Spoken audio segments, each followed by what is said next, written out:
There's one sentence I kept hearing over and over from flight attendants who've been doing this for years. I don't touch the coffee. Not because they're picky, because they know where the water comes from. And once I started pulling on that thread, it got worse fast. A 2026 study tested over 35,000 water samples on planes. Almost 3% came back positive for coliform bacteria, and that's the red flag inspectors look for when they're checking for possible contamination. That's the water on the plane that you might have sipped last week. So I went digging into everything these flight attendants are quietly trying to tell us. Some of it's backed by hard data, some of it you'll wish you never heard. Let's get into it. Let's start with the part of flying most passengers never question, what you're actually putting into your body. The coffee looks harmless. Tiny cup, little lid, a polite smile as it's handed over. But a surprising number of crew members quietly avoid it, and it's got nothing to do with the caffeine. These are people who run on caffeine. The concern is the water. On many planes, coffee and tea are made using water from the aircraft's onboard water tank. And while airlines are supposed to follow drinking water rules, the system itself has had a long, uncomfortable history. Plenty of airlines will tell you their system gets cleaned on a schedule, and boiling the water does kill a lot of what's in it. Standards genuinely vary from one carrier to the next. But here's the rule I landed on. When the people who work on the plane won't drink the hot stuff, neither will I. The fix isn't dramatic. Want caffeine? Grab it in the terminal before you board. Sealed cup? Done. And while we're on, what goes into your body? Airplane food. Most people figure airline meals taste salty because catering got carried away with the seasoning. The real reason is stranger. Up at cruising altitude, your sense of taste literally goes numb. Lufthansa actually ran the study. Up there, your ability to taste salt and sweet drops by 20 to 30%.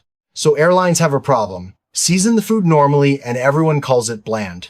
Their answer is to bury it in salt, sugar, and preservatives until a plain chicken dish carries an ingredient list that reads like the back of a shampoo bottle. And there's one drink that feels totally harmless on the ground, but turns on you the second you're up in the air. Anything carbonated. That soda or sparkling water is nothing down here. But up there, the low cabin pressure makes all those little bubbles expand inside you, and you spend the next 3 hours feeling like a balloon nobody remembered to stop inflating. It is not dangerous. It is just deeply annoying, which, on a middle seat flight, sometimes feels almost as bad. Stick to plain water and keep sipping it, because the dry cabin air pulls the moisture out of you the whole way.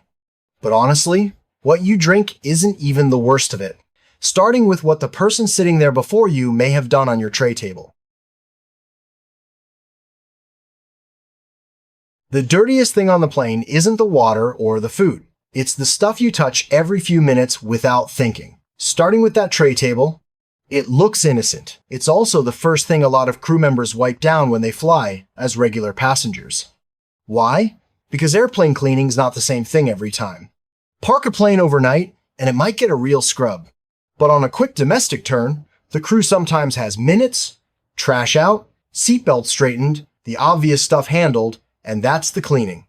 The idea that every tray table gets wiped like a restaurant table between flights, don't build your immune system around it. And you have no clue what the last person did on yours. One flight attendant watched a passenger kick their bare feet up onto the tray. Another caught someone changing a diaper on one. So that person who pulls out a disinfecting wipe and cleans the tray and the armrest before they settle in, the one everyone quietly judges, yeah, they're the smart one. And if the tray table is where you wipe, the bathroom is where you keep your shoes on, like your life depends on it. Do not let your kid wander in there in just socks. That floor is wet, and it's usually not water. A flight attendant working over in Asia put it perfectly. She's more afraid of walking around the cabin barefoot than she'll ever be of the coffee. Because that plane has been everywhere. It flew Mumbai to Hong Kong, turned right around, and went straight to LA. And not everyone who uses that tiny bathroom has great aim. You want to know how she can tell? It's when the floor starts to feel sticky. So, shoes on, and drop the assumption that any surface up there got personally sanitized for you. Okay, now you know what to avoid. This next part flips it. These are the unwritten rules flight attendants know and passengers have no clue about. And the first one is actually against the law. You're not allowed to make a phone call once the plane's in the air. Not frowned upon, against the law. There's an actual FCC rule, and yes, you can be fined. And the reason isn't what you'd guess. Your phone is not going to drop the plane out of the sky. The real issue is that from way up there, your phone reaches a whole spread of cell towers at once and jams up the network on the ground.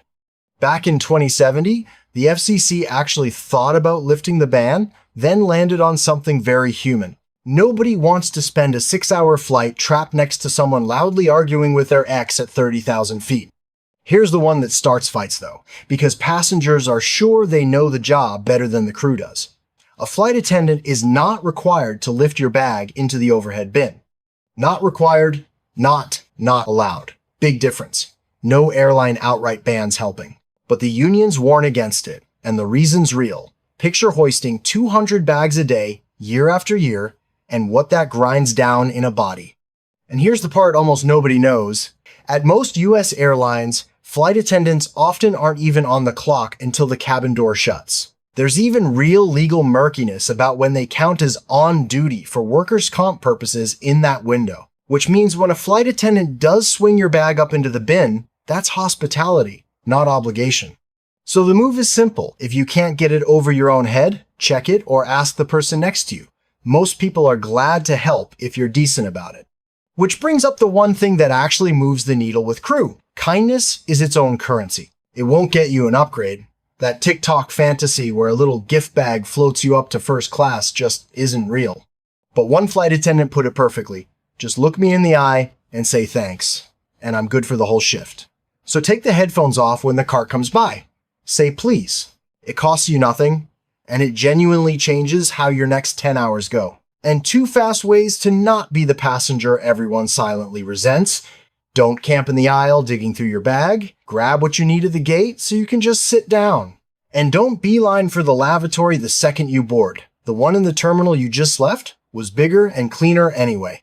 So that's how you avoid being the problem. But dodging mistakes is only half of it. The people who fly the most live by one rule, and it's the thing that quietly fixes every other problem before it even starts.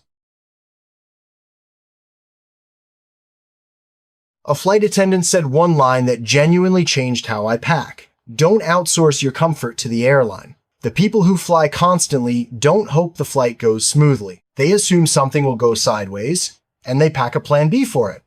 Start with the smallest example, because it burns people all the time. Wireless earbuds. One little pocket of turbulence, your AirPod slips into the crack of the seat, and it's gone. Straight into that void under the cushion where nothing is ever seen again. The pros bring wired earbuds or over-ear headphones, so a single bump doesn't cost them $200, and the entire movie, they were halfway through. The same thinking runs through everything they carry. The seat outlet might be dead, so they've got a power bank. Checked bags do end up in the wrong city more often than travelers expect. So there's an AirTag in the bag telling them exactly where it ended up, and a spare set of clothes in the carry-on so a lost suitcase doesn't wreck day one of the trip. Download your movies and music before you even leave for the airport, and for the love of God, bring your own snacks and headphones. Because the moment real turbulence hits, the crew is buckled in, the cart's parked, and the service you were counting on just stopped cold. None of it is about being fancy. It's about not being at anyone's mercy at 30,000 feet. I didn't dig all this up to scare you off flying. If anything, it's the opposite. Once you know where the water comes from, why the food's built to taste like that, who's been at your tray table, and what the crew can and can't actually do for you, you stop being a passive passenger and start running your own trip. The real lesson is this: don't board empty-handed. And don't treat the crew like vending machines with wings. Do those 2 things, and your next flight gets dramatically less miserable. So tell me, after all this, what's the one thing you're adding to your carry-on before your next flight? Drop it in the comments. I read every single one, and I'm always stealing new tricks. And if even one of these saved you from a rough flight, do me a quick favor. Hit the like button. It genuinely helps more people find this. And subscribe if you want me to keep digging up the stuff airlines would rather you didn't know.